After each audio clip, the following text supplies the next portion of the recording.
Locked On Podcast Network presents Locked On Sports Today. The NFL season is finally here, and a big NFC North clash will help us get things kicked off on Sunday.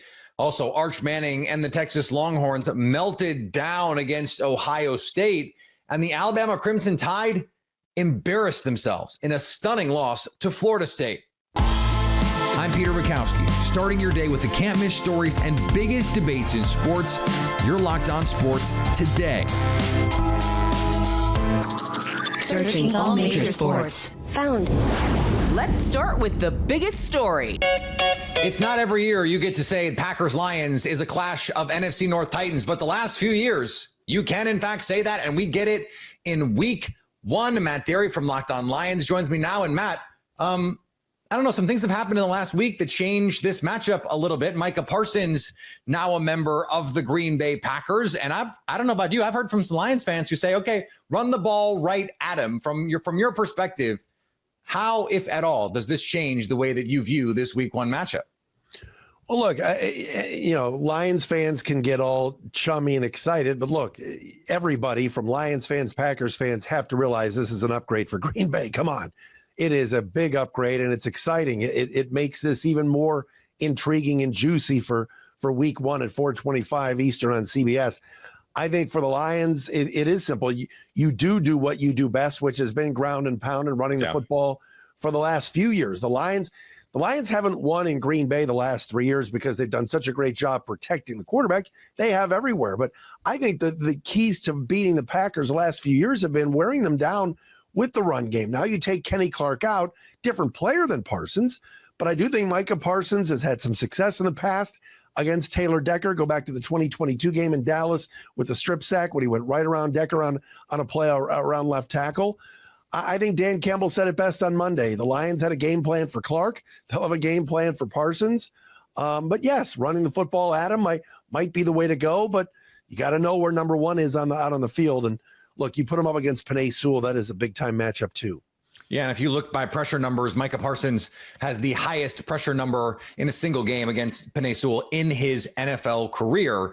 And that's why the Packers went and made this move, right? They needed a player that could tilt the field like half as well as Micah Parsons. And so that makes this pretty exciting here. The Lions also, if you want to talk about excitement, maybe some nervous energy from Lions fans going, okay, Ben Johnson, Aaron Glenn, they're out, new guys in. We even heard some reporting this week that, look, John Morton, who is the new offensive coordinator, Dan Campbell had to fight off two other teams trying to hire John Morton here. What do you expect to look different on either side of the ball here for Detroit? Well, look, regardless, I know the fans are excited for this game, and certainly the Lions and Packers know how big of a game this is going to be, even if it's week one. Huge. It is huge. But I think you're going to see a slow start for both offenses. I do. I think you're talking about guys that have not played in a while. The Lions have held out all of their first stringers on offense. Been hurt. So chemistry, I think it's going to take a little time, but I do believe Ben Johnson was the best at his profession the last couple of years as OC. So to expect John Morton to just be the best, I think more is going to be placed on the shoulders of Jared Goff in terms of changing some protections at the line without Frank Ragnow at center, without Ben Johnson. But I still believe the Lions have a lot of talent, and that talent's only getting better. Jahmyr Gibbs is going to get better. Jameson Williams is getting better. They've upgraded with Isaac Tesla, who is now going to be their third or fourth receiver. The rookie has been phenomenal. And Laporta is going to be better than he was last year. So I like where they're at. I'm concerned a little bit about the interior of the offensive line, but I think he'll do enough where the Lions, I think, will be okay. But, man, this will be fun on Sunday. I was going to ask you if you thought we would see maybe more than normal. The Packers have said Micah Parsons dealing with a back injury. They have a plan for him, has not played in preseason, has not played in training camp. So maybe you ramp up. It's 10, it's 15 plays. If you were the Packers attacking this new interior for the Lions, are you saying let's package some of these plays where Micah Parsons is standing up over the center and trying to create some havoc that way? Is that the way you'd be most concerned from a Lions perspective, the Packers deploying Micah Parsons? Yeah, look, Ragnow was great. He was one of the top 2 or 3 centers in the league. Graham Glasgow You called him last year, Matt, the MVP of the team. I believed it. And when he was out of games over the last couple of years, and he didn't miss many, he played with a torn pectoral muscle. But I think with they a broken throat. Exactly. I mean, so I think they missed a beat without him. I think Graham Glasgow will be fine. But again, you're going from great to fine. Would I move Parsons around, loop him up the middle, look for Tate Ratledge at right guard, maybe going at him? Sure. Rookie, yep. It's a rookie playing his first game. I think Tate's going to be really good. He was my favorite pick of all the draft picks the Lions had. But this is a different animal playing at Lambeau in week 1, and that's what just makes this so intriguing. You can stay up to date all year on the Green Bay Packers and the Detroit Lions by subscribing to Locked On Sports Today, Locked On Packers, and Locked On Lions on YouTube or your favorite podcast app. You're Locked On Sports Today. Coming up, Ohio State's defense got the best of Arch Manning. Before we get to that, Bill Belichick made his collegiate debut versus TCU. The NFL season is almost here, and FanDuel is making sure you're ready for kickoff with a can't-miss offer. Right now, new customers can bet just $5, and if your bet wins, you'll get $300 in bonus bets to use across the app. I love using FanDuel because it fits however I want to put together a bet. Player props, same-game parlays, or even jumping in live as the action unfolds. It's quick, easy, and the best way to add a little more energy to Sunday. So are you ready to play? Download the FanDuel app now by visiting FanDuel.com to get started. That's FanDuel.com to place your first $5 bet.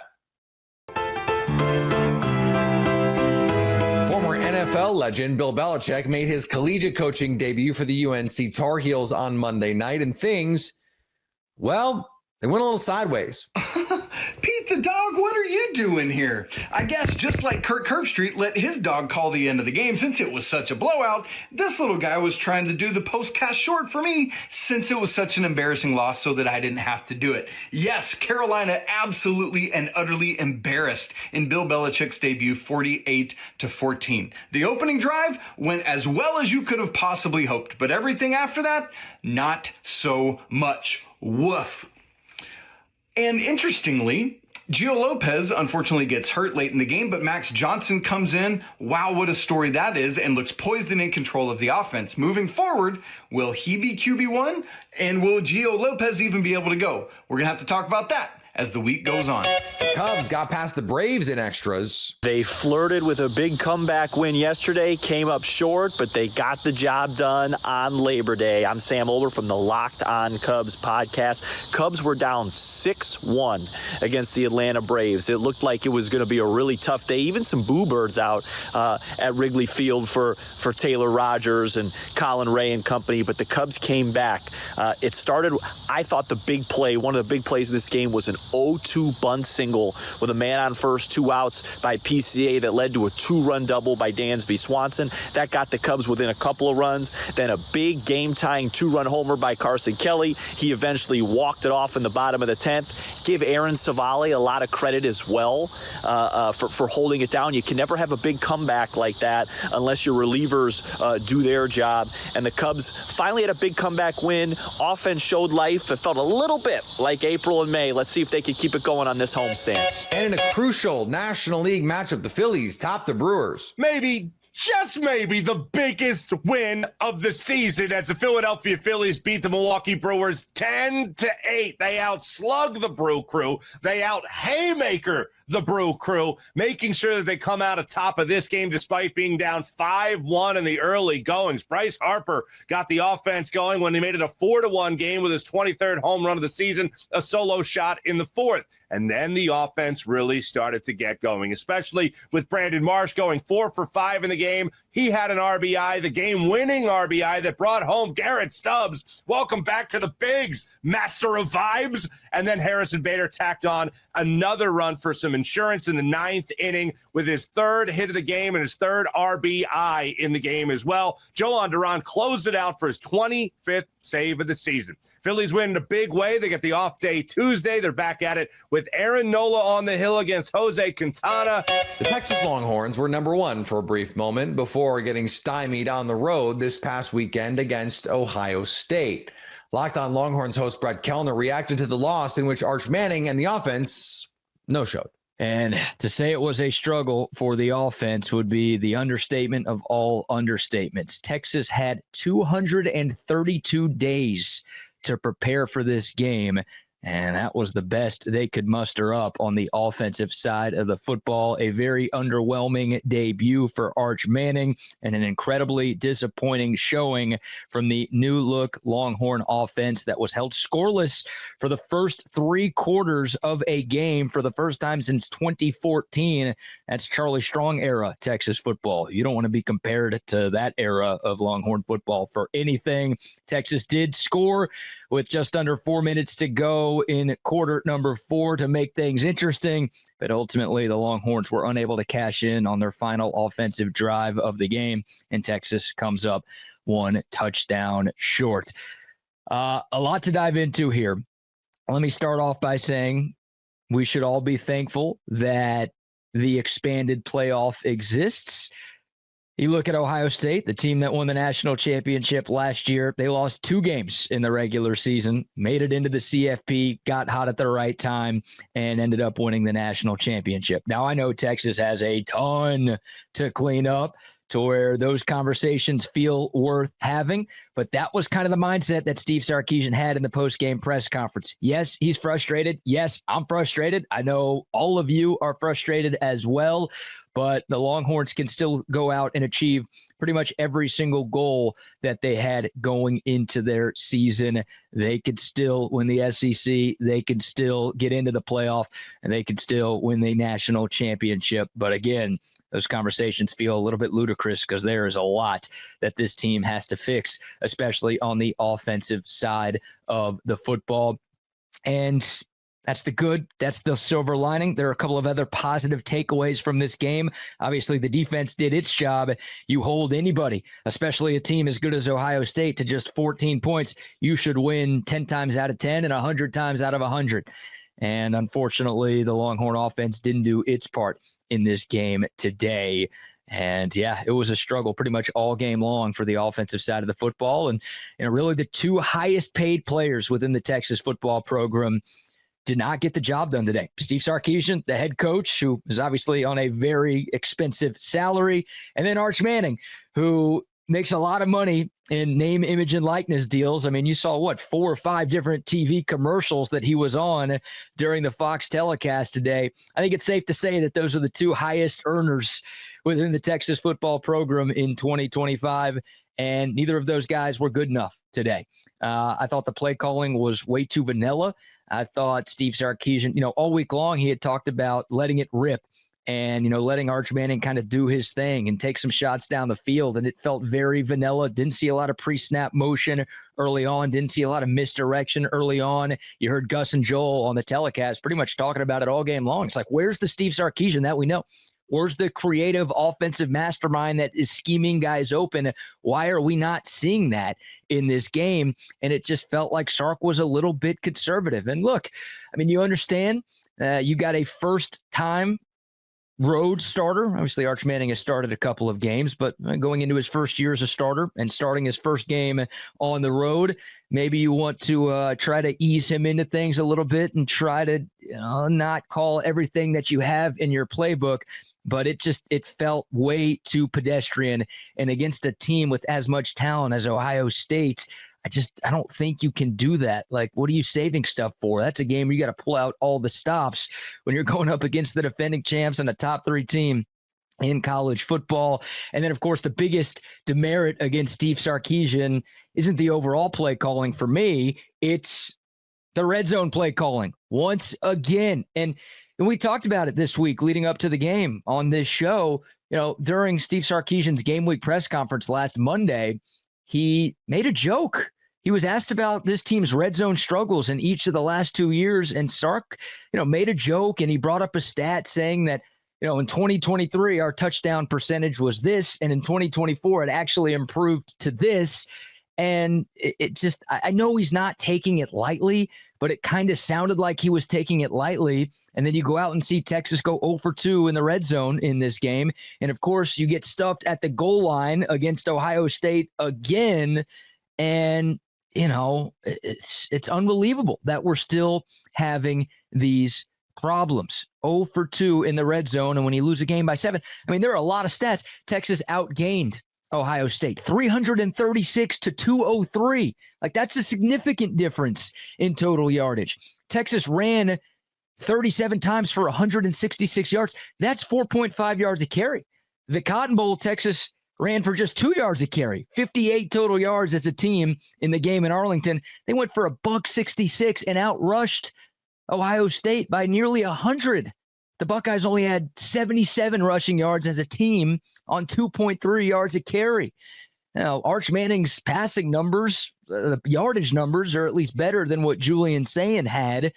A large reason why Texas couldn't win this game is because they couldn't cash in the red area again. Stay up to date all year on the Texas Longhorns by subscribing to Locked On Sports today and Locked On Longhorns on your favorite podcast app and on YouTube. Coming up, Alabama suffered one of its most embarrassing losses of the 21st century. Florida State went 2-10 a season ago, overhauled its roster this offseason, and flat out dominated the Alabama Crimson Tide on Saturday. Things are off to a very, very rocky start in year 2 of the Kalen DeBoer era in Tuscaloosa. Locked On Bama host Luke Robinson and Jimmy Stein were beyond panicked in their post-game live stream reaction. After the first drive, Florida State owned Alabama right to left, front to back, up and down, every which way. And it was as horrible as you can possibly imagine being in those stands. I'll say this, the Florida State people weren't that bad. Let me go ahead and give them a shout out. They really weren't that bad. Yeah, you get sick of the tomahawk chop, but I can live with it. As Jimmy Stein joins me now, yes, I'm in the car. Somebody else is driving. Just want to let you know, although at this point, I'd probably just assume it'd be me and just go off the rails just like that team did. Jimmy, you watched it on TV. You probably know more about the stats and the whatever. I'm just going to call it like I see it from the game. The next time this team wants to talk about all disrespect will be dealt with, or, you know, this room is the best and that room is the best, don't. Just don't. Come out and do something that earns respect back on the field. Because, frankly, that was nothing short of embarrassing.